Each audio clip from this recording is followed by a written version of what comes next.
अस्सलामुअलैकुम, मैं हूं माराज़म और आप देख रहे हैं इन्फोटेक। तो आज हम डिस्कस करेंगे कि आप अपनी वीडियोस के लिए यूट्यूब या फेसबुक वीडियोस के लिए साउंड्स के इफ़ेक्ट्स कहां से कैसे डाउनलोड कर सकते हैं। बहुत ही आसान है। सबसे पहले आपको प्ले स्टोर ओपन करना पड़ेगा और प्ले स्टोर पे एक ऐप का नाम है sound effects and sound button. इसको डाउनलोड कर लेना है, जो कि मैंने डाउनलोड की हुई है।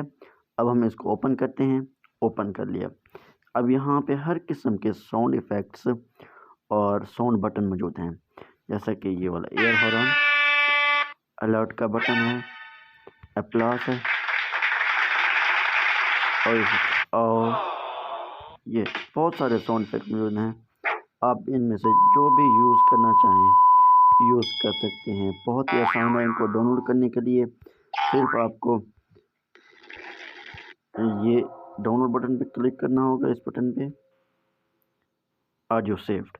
अब कुछ सेकंड्स 3 सेकंड्स में आप अपनी ऑडियो को सेव कर सकते हैं, डाउनलोड कर सकते हैं, बहुत ही आसान तरीके के साथ। तो हम उम्मीद करते हैं आपको हमारी ये वीडियो पसंद आई होगी।